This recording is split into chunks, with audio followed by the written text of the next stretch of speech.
love one another, yeah, love one another, that's what we'll do. Love one another with a love like no other that we found in you. Love one another, yeah, love one another, that's what we'll do. We're alive to love one another. We're alive with love like no other.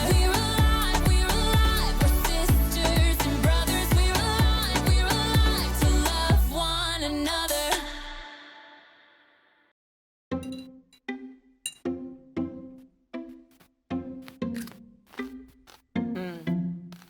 Welcome to Story Lab. This week, we're talking about friendship. And we take a look at one of the most important things to keep a great friend. This episode of Story Lab is now in session.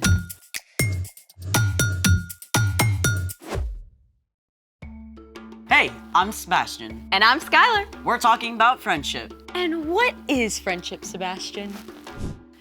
It's using your words and actions to show others you care, Skylar. Ding, ding, ding. We have a winner. I win? Yes, go me! What did I win for? I mean, all I did was define friendship. Anyone who can be a good friend is winning. So, do I win anything? Well, I was thinking, how about you win the amazing opportunity to decide what we're doing today? Wait, I thought you were supposed to figure that out. I got as far as this pickle jar and then I got stuck. Look, I was really tired and then I decided to Google and then I got totally sidetracked by a cat video and I'm really sorry. Can you please forgive me? Stop right there. I need to fully take in this moment. What? The moment where you don't have everything completely perfect and put together. Mountaintop experience, huh? It's amazing. Okay, now you've had your little moment. Can you help us out with a situation that does not feel very harmony-us? Trust me, my friend, I'm hatching a plan. Good. What is it? Oh, I remember doing this a lot as a kid. Tapping on a jar filled with brine? More or less. So, let's make it! Should I pour this out? Nope, keep that jar right there. Okay, yes, sir. What are we doing?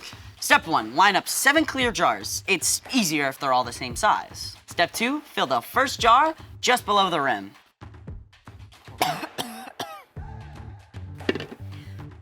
What about the others? Oops, need more water.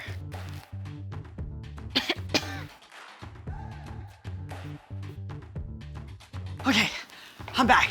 Okay, so the second jar gets about a quarter cup less. Hey, what happened to my water? Oh, sorry, I didn't realize it mattered exactly You how drank much. the experiment? I was thirsty after all those pickles! You do the rest. Sorry. Okay, how much? Just a quarter cup less in each jar. I'll go get more water. Are we ready?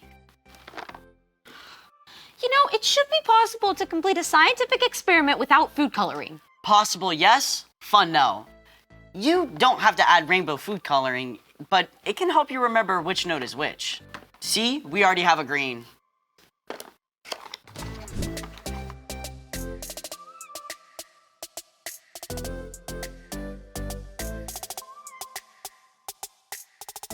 Do you want to tell everyone what we have here? This, my friends, is a water xylophone. So cool. Can I try? I won't mess it up anymore. Promise. Okay, fine. Thank you.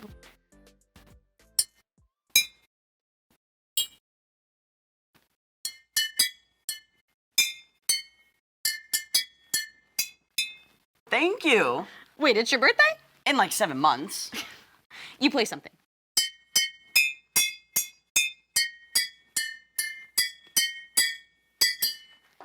Is that Ode to Joy? I'm impressed.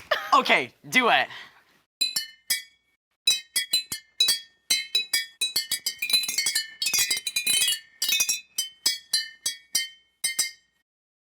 I'm not sure if that was harmony. But it was fun. Does that mean you forgive me for messing things up? Yeah, I guess. Which reminds me, it's time for... The story before the story.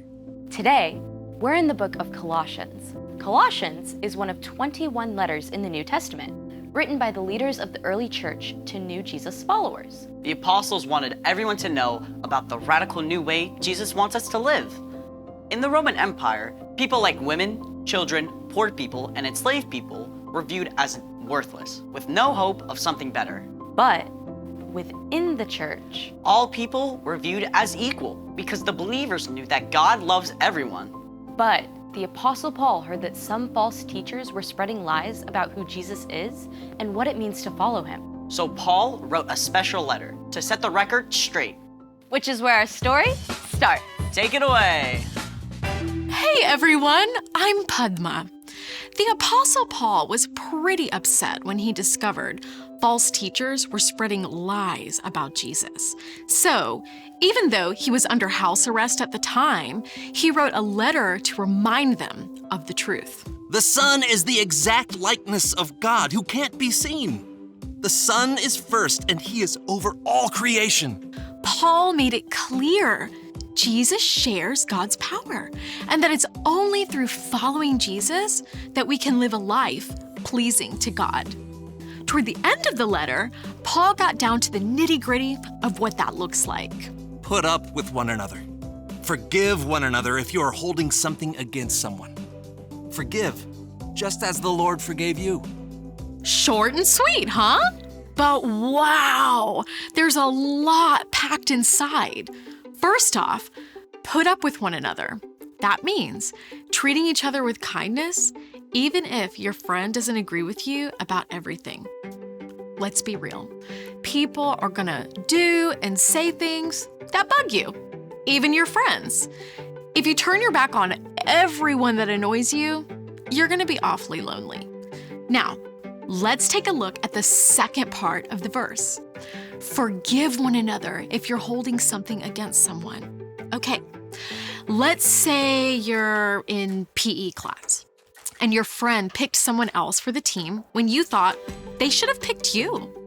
At first, it just bugs you a little, like a pebble that got stuck in your shoe. But after you think about it for a little, what your friend did seems to get bigger and heavier until it's like a giant weight that you're carrying. As long as you keep thinking about it and holding on to that weight, it will get between you and your friend. In fact, if you don't let it go, you may lose your friend altogether.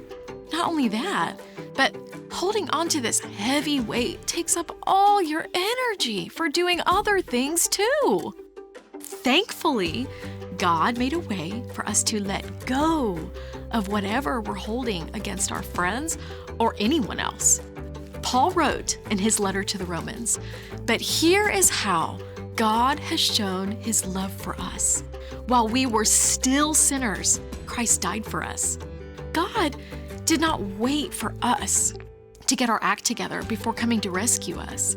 Instead, Jesus chose to give up his life for us while we were still a mess. God moved first to make a way for us to be forgiven. And because of that, we don't need to demand that someone else get it right before we choose to forgive.